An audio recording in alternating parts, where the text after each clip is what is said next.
Hello everyone, and welcome back to British Games. Today I'm going to be talking a little bit about the Crew 2. So recently, the beta just happened, actually this weekend, and it lasted from Thursday and just ended today, Monday. First things first, one of the interesting things that I noticed was not only had Ubisoft actually put a lot more effort into this one than the last time, but they actually made a pretty decent game. I wouldn't necessarily say that it's the greatest game ever made. It's still most certainly a Ubisoft game, and I can certainly say that there will be crew credits again, which means microtransactions, because they definitely did show that unit being in the beta. Although I didn't particularly see any way to buy any, though it was just a beta, and none of the stuff you bought in it was permanent, so it made sense for them not to have it there. I will say the racing was much better. Instead of feeling like you're driving around in a cardboard box, you actually feel like you're driving a car, which is an improvement. But it's not a surprising improvement after Watch Dogs 2 actually having an improvement with their driving systems thanks to the people who made Driver San Francisco. Other than that, there's not really a whole lot to say other than the game's actually just pretty good.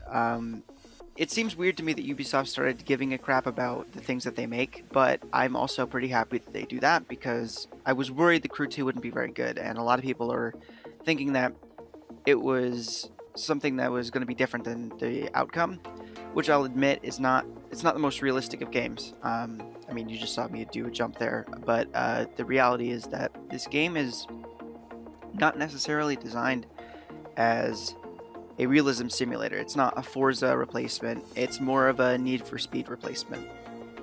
The races, there weren't a whole lot of them. There was about 12 races. There was I think there was 3 for street racing. There was 2 for boat racing, and there were 2 plane events. So that means it was a total of 10. Or no, 9, 8, whatever numbers. You can do the math. I can't.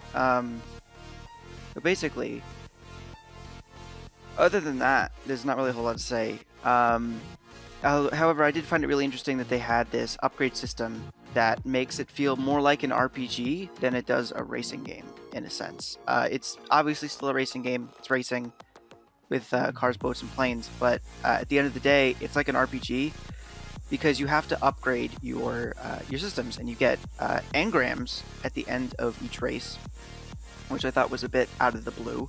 It was not really introduced in the first game. I guess you could argue that it was something that was there, but I don't think that it was really prominent until this game. But in the first game, there were upgrade parts you could get, and I didn't really focus on upgrade parts in the first one, and I did just fine in the game.